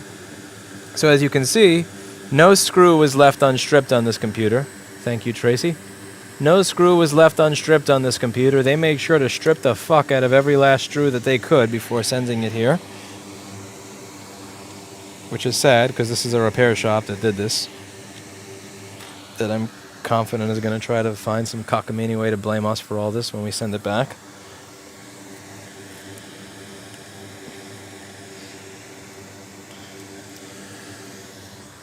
And most likely the 51 volts went to the MUX chip. So they probably tried to replace that as a result of it seeming corroded.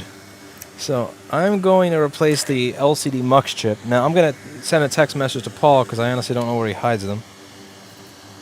We should really add this to the store site. I'm going to have him do that tomorrow.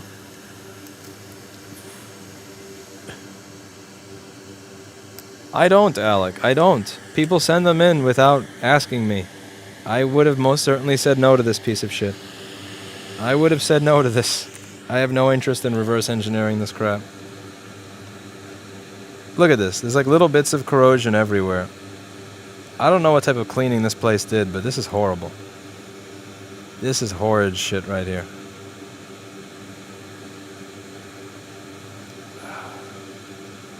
Yeah, this is stupid. This is just dumb.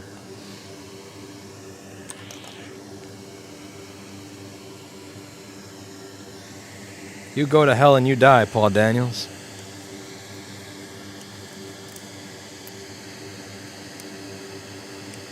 You go to hell. This ain't on me. This is on you and your damn software for making it much easier for people to be able to work on the product to begin with. A board from Kopaz. Maybe they hosed it in the sink and let it air dry. Yeah, maybe they hosed it in seltzer. So the MUX. Ah, but you see, they didn't use the stock thermal paste, so they're an expert. Don't worry. Doesn't matter how much you fuck up the board, as long as you use Arctic Silver 5 to show that you're not a noob. Like those damn Apple plebs. Alright, so we have a MUX over here.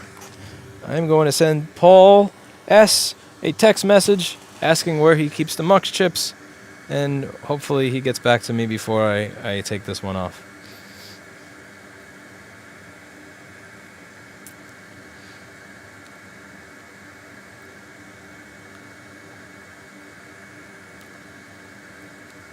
Ooh, my food is on the way. Beautiful. Hopefully this board is fixed before my food comes.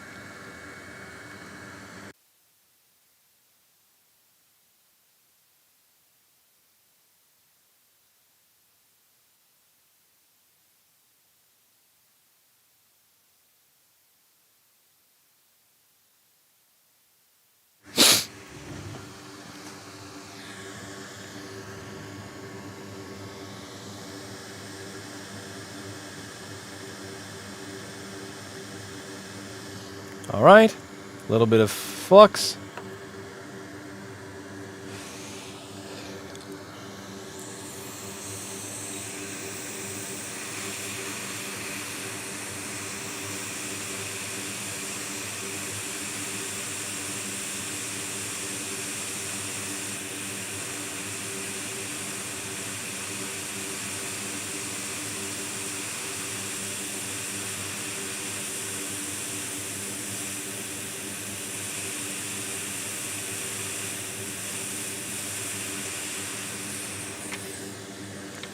And it's off.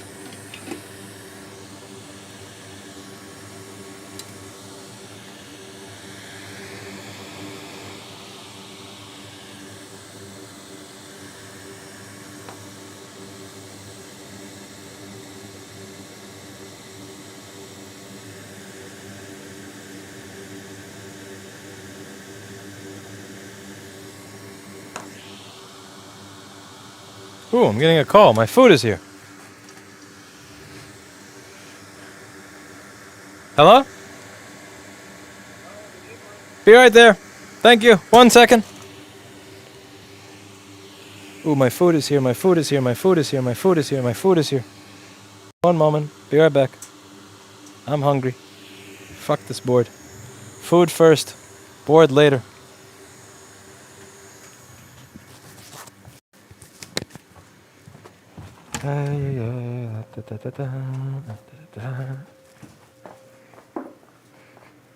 Oh, thank you, David.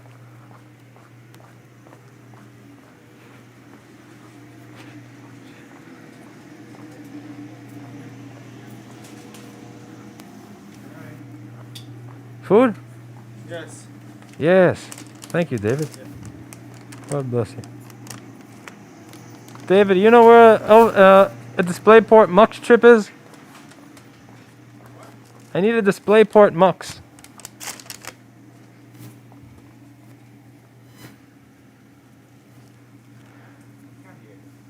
I need a DisplayPort Mux chip.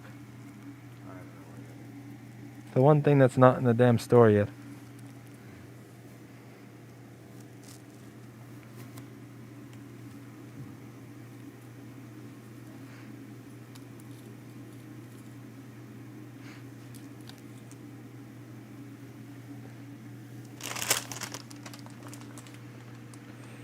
Here.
Thank you, Ricardo.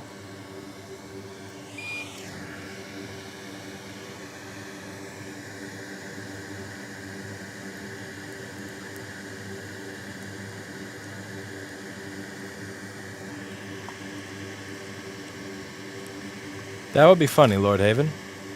Simonis, if only twitch.tv/Rossman Group had a stream. I don't stream on Twitch because nobody watches it. It's almost like I'm streaming there right now and nobody notices.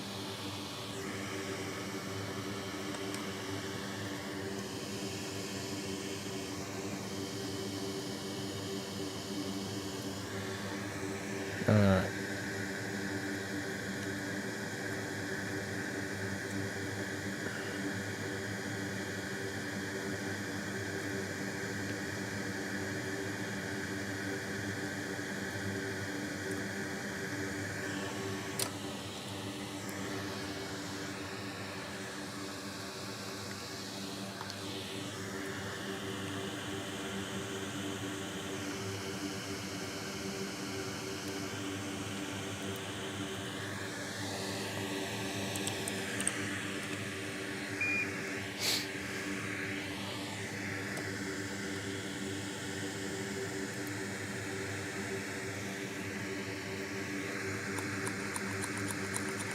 And 987654321 Alright.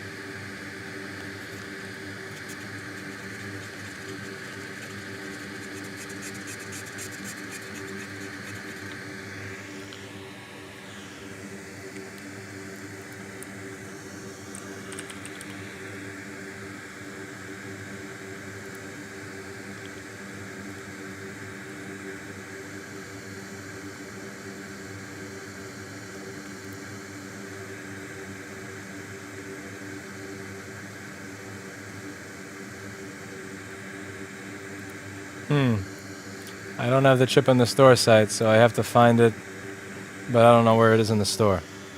This will suck. Okay. On a mission we go. This is gonna suck.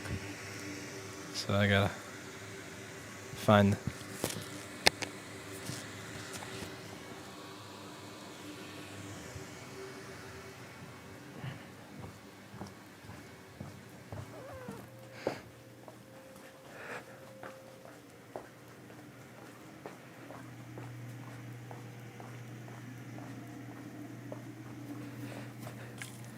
Here we go.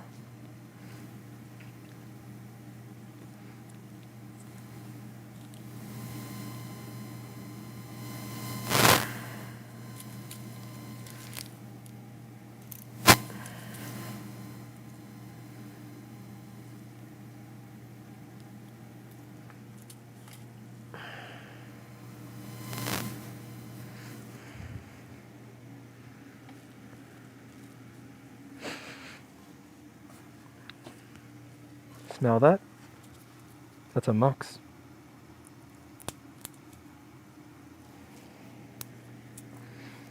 That's a mux. Smells good, doesn't it?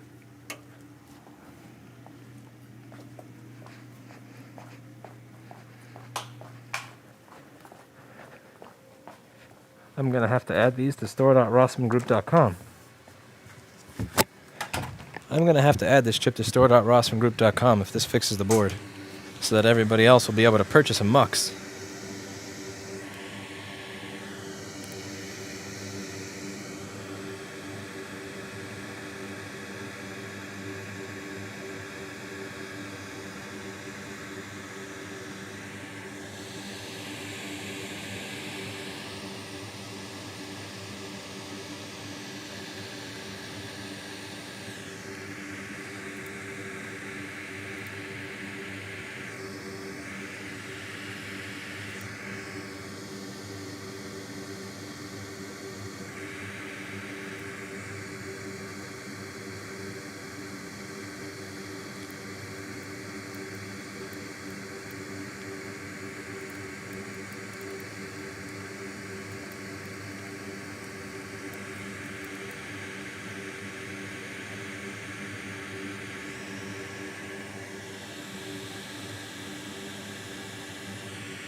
The dot is still in the lower left corner, although the text on this chip is in the top rather than on the left. So it can kind of trick you into putting it on the board in the wrong orientation. We will not be fooled, though. We will not be fooled.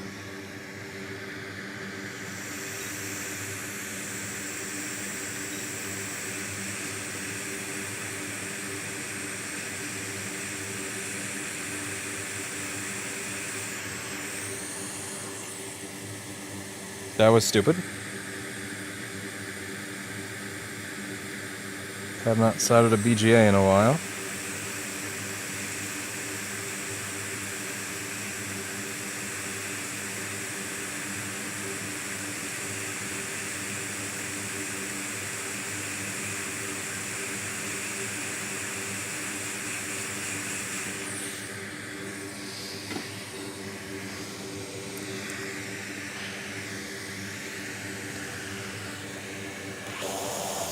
Rapid cool technology.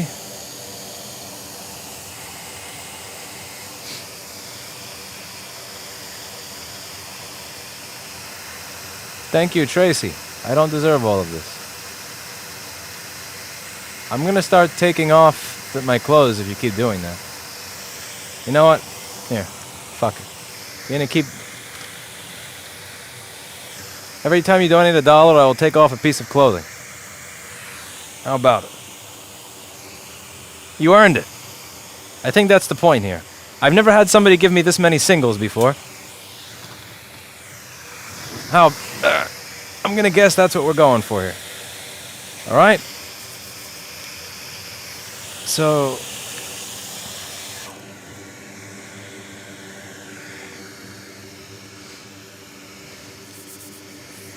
let's see if this thing is able to output anything to a screen now.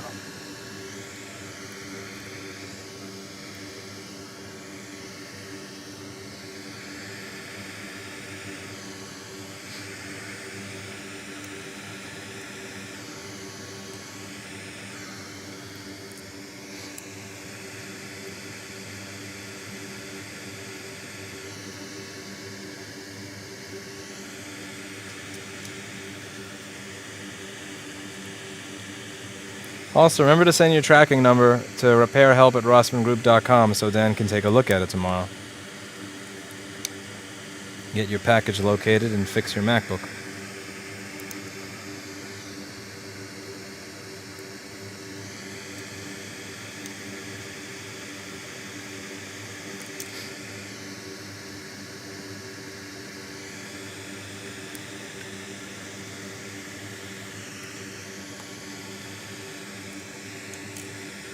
Okay.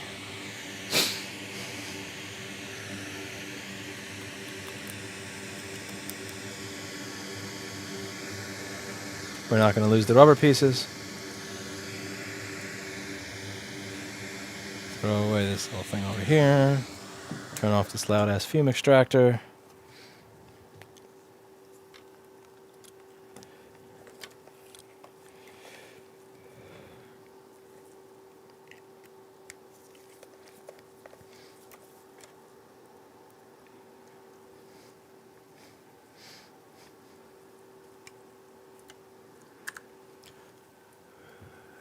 And add microscope camera.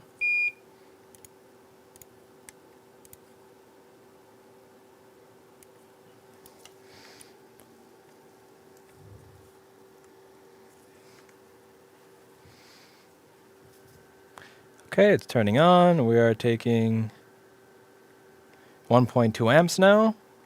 Show me a picture. Show me a picture. Show me a picture. Show me a picture. Show me a picture. Boot! You don't want a nudist fixing MacBooks. Please end this madness. Okay, he donated $5. So what are we going to do now? Take off some more. Here we go. The belt is now off. Will this continue? All right. It's in transit. I goofed. Stay clothed. Oh. Well, as you can see, 1.1 amps. There's no fucking picture. There's no picture. There's no signal. What'd you do to this MacBook, you fuck? Why did you ruin this fucking MacBook? You fucking motherfucker. This was a fixable MacBook. Why the fuck did you have to rape it? Oh, this stuff aggravates me. Let me strip every screw. Let me fuck every hole. Let me clean it in the worst possible way with like fucking battery acid or something. Why? Why did I just waste a $15 chip on this piece of shit? Knowing full well it was probably never going to work again. Oh my god. Fucking piece of shit.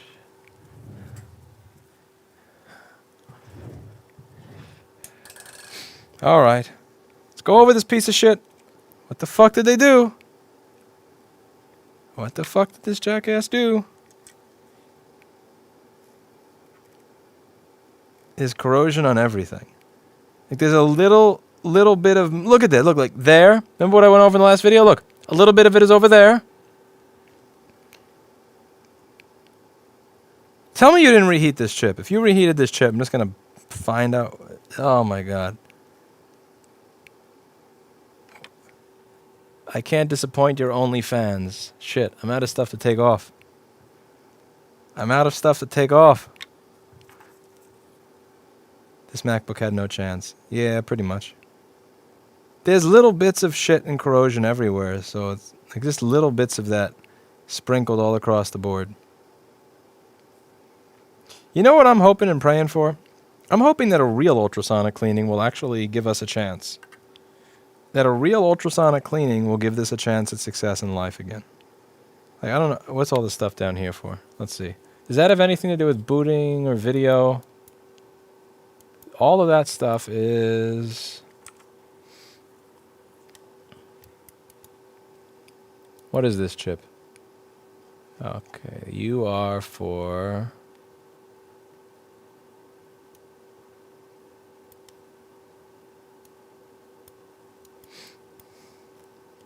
Berkelium. Berkelium is a PMIC.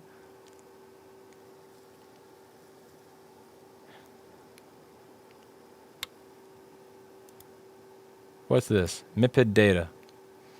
MIPID data. Wait, display connector.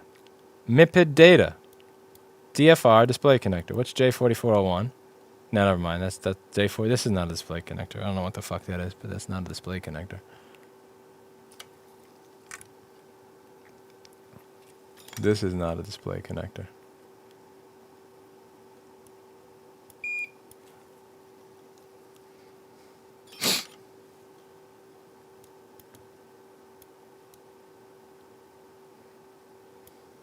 Oh, that's for the touch bar or something. Or is it? I thought this was for the touch bar.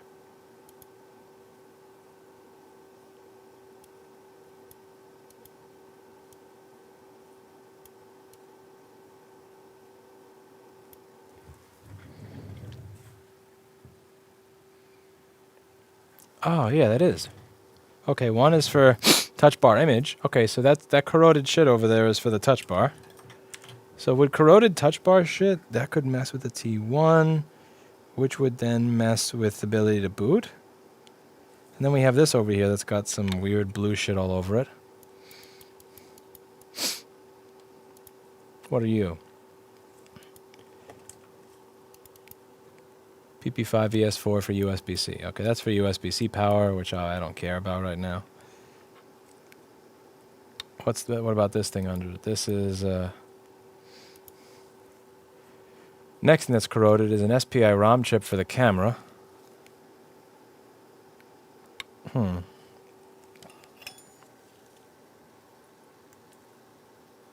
I don't want to reflow anything because over here you have U3900, which looks like it may be an underfilled thing.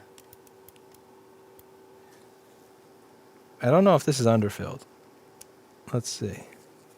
Can I take this off and see if it's underfilled? Because if it is, this would be horrible, since it would mean I can't reflow anything over there.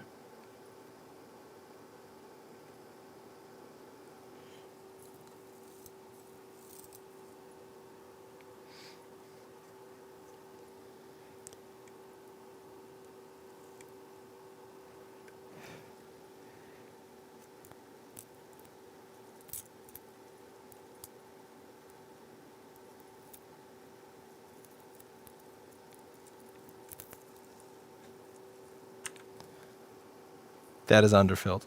Fuck. Yeah, this is underfilled, so I can't go around with hot air and rework and just kind of reflow everything over there. Alright, so I'm going to do a Hail Mary. My Hail Mary here is going to be, I am going to ultrasonically clean this. If the ultrasonic cleaner fixes it, I collect some money. If the ultrasonic cleaner doesn't fix it, I send this back with prejudice. And that will be, that'll be it. There's too much generalized shit everywhere as a result of whatever poor cleaning process got used.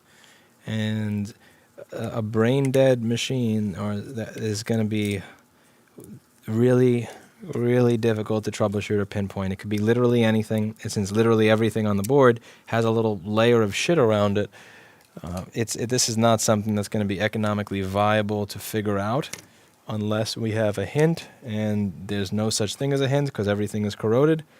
So I'm just going to clean this off a little, put it in the ultrasonic cleaner. We'll see if this works again coming out of the ultrasonic cleaner. If it does, we'll have an interesting end of the video. And this also means that I get to eat something, which I would like to eat something. I'd also like to put my belt back on. I've actually been losing weight recently. I gained a lot of weight, which was horrible, but now I'm losing again, so me taking my belt off means my pants are falling off. And I still wear the same size I did in high school. I have a 32-30 for my pants, and my pants are falling off, so... All right, so I am going to take this board, clean off the thermal paste, all that, get it in the ultrasonic, and pray that it works. See y'all later.